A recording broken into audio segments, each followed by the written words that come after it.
দেশবাসী এবং সাতক্ষীরাবাসী, আপনাদেরকে জানাতে চাই যে আমরা র্যাব এবং অন্যান্য আইনশৃঙ্খলা বাহিনী সবাই সচেষ্ট আছি, যেন ভোজ্য তেলের অবৈধ মজুদের করে যেন কেউ দাম বাড়াতে না পারে।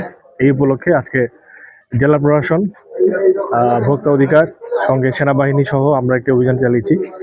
তো সেই অভিযানে আমরা দুটি প্রতিষ্ঠানকে মোট 20,000 এবং একটি 5,000 মোট 25,000 টাকা জরিমানা করা হয়েছে অতিরিক্ত মজুত করার জন্য।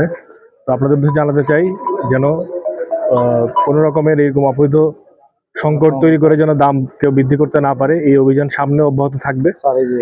আপনারা আমাদেরকে সহায়তা করবেন তথ্য দিয়ে, যেন কেউ এই সুযোগটি নিতে না পারে। আশা করি আপনারা আমাদের সাথে থাকবেন এবং এই অভিযান অব্যাহত থাকবে। ধন্যবাদ।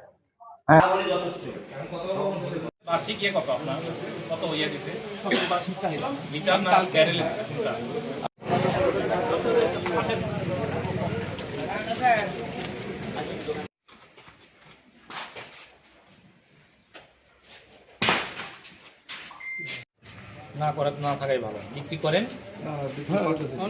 সাধারণ যেন মানুষ যেন ঠিকভাবে